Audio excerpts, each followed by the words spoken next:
Zee 24 तास एक पाऊल पुढे। बीडमध्ये दोन स्त्री जातीची मृत अर्भक सापडलेली असताना बीडच्या जिल्हाधिकाऱ्यांनी मात्र अत्यंत बेजबाबदारपणाचं उत्तर दिलंय। जिल्ह्यामधल्या प्रत्येक गरोदर महिलेमागे मी माणूस ठेवू का असं धक्कादायक वक्तव्य बीडचे जिल्हाधिकारी सदानंद कोचे यांनी केलंय।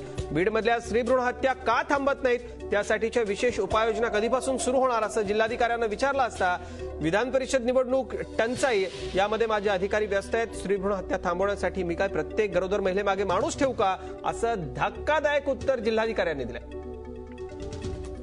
बीडच्या जिल्हाधिकाऱ्यांनी अक्षरशः ही मुक्ताफळं उगळलेली आहेत, प्रत्येक गरोदर महिलेमागे मी माणूस ठेवू का अशा शब्दात जिल्हाधिकाऱ्यांसारख्या जबाबदार अधिकाऱ्यानं असं वक्तव्य करणं खरोखरच धक्कादायक आहे।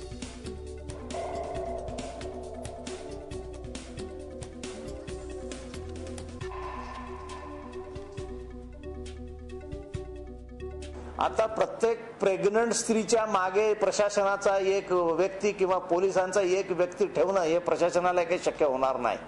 तपासणी जे काल आपल्याला सीएसने रिपोर्ट दिलाय की चालू म्हणजे तपासणी केल्यानंतर सुद्धा अर्भक तिथे गर्भलिंग निदान होत आहे, बंद असलेल्या ठिकाणी गर्भनिदान होते असं त्यांचं म्हणणं। म्हणजे तपासणी केली तरी होत आहे, तर याबाबत कठोर काही कारवाई आता आपण नाही, याबाबत आता कठोर कार्यवाही करणारच आहे आम्ही। आता माझी अडचण व्यक्तिशः जे जिल्हाधिकारी म्हणून अशी आहे की माझ्याकडे विधानसभेची निवडणूक चालू आहे आणि त्या निवडणुकीमध्ये माझी बऱ्यापैकी यंत्रणा व्यस्त आहे, दुसऱ्या बाजूला टंचाई आहे त्यामध्येही माझी यंत्रणा व्यस्त आहे आणि या सगळ्या याच्यासाठी आम्ही वेळ देतोच आहे, वेळ देत नाही अशातली बाब नाही, पण अख्खी यंत्रणा याच कामावर मला पाठवणं शक्य होणार नाही। स्त्रीभ्रूण हत्यांच्या संदर्भामध्ये जिल्हाधिकाऱ्यांनी दिलेली ही प्रतिक्रिया आपण पाहतो। लक्ष्मीकांत रुईकर आमचे प्रतिनिधी आपल्यासोबत आहेत। लक्ष्मीकांत, साधारणतः कुठल्याही सरकारी अधिकाऱ्यानं हे अशा पद्धतीचं वक्तव्य करणं धक्कादायक आहे। कामं कायम असतात प्रशासकीय यंत्रणेच्या पाठीमागे, परंतु हा विषय अगदीच काही याकडे लक्ष देण्यासारखा नाही आणि मी प्रत्येक गरोदर महिलेमागे माणूस ठेवू का असा साधारणतः सूर कलेक्टर साहेबांचा वाटतोय। काय नेमक्या प्रतिक्रिया उमटतायत त्यांच्या वक्तव्यानंतर जिल्ह्यातून? अजित, एकंदरच जिल्हाधिकाऱ्यांनी यापूर्वी देखील अशा पद्धतीनंच बेजबाबदार वक्तव्य केल्याचं समोर आलेलं आहे। अगदी इलेक्ट्रॉनिक माध्यमांशी बोलताना त्यांनी या पद्धतीने जी वक्तव्य केलेली आहेत त्यामुळे संताप व्यक्त केला जातोय।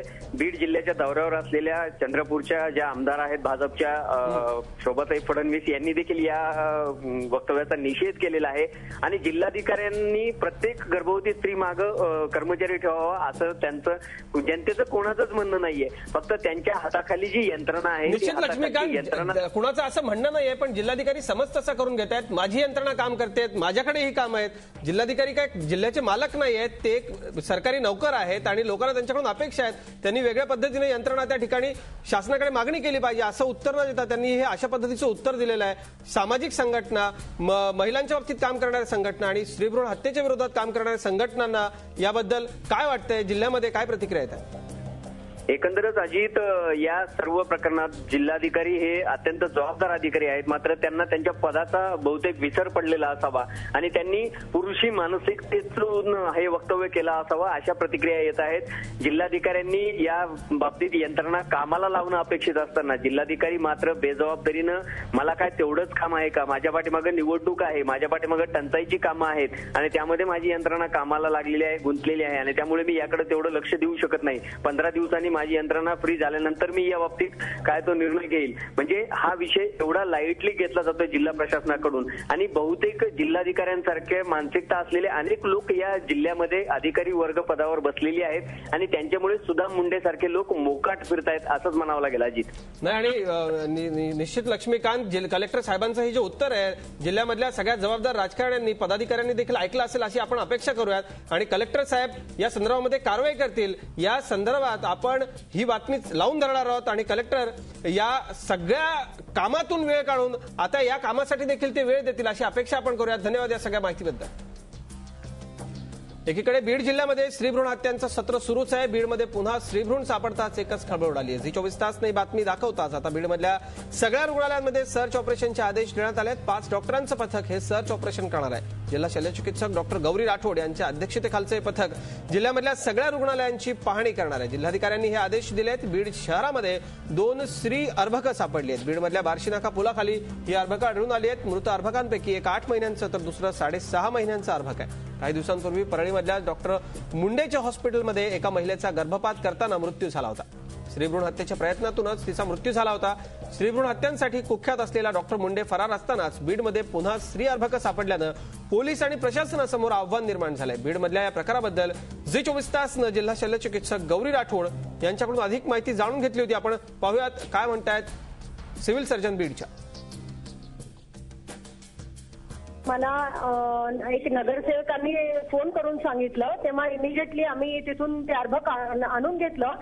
तर एक न्यूली बॉर्न गर्ल आहे, म्हणजे जेव्हा गर्ल चाइल्ड बॉर्न झाली तेव्हा त्या बॉर्न गर्ल चाइल्डला एका फेकून देण्यात आलं आणि दुसरी पण जी आहे ती 7 महिन्याच्या वरती गर्ल चाइल्ड आहे.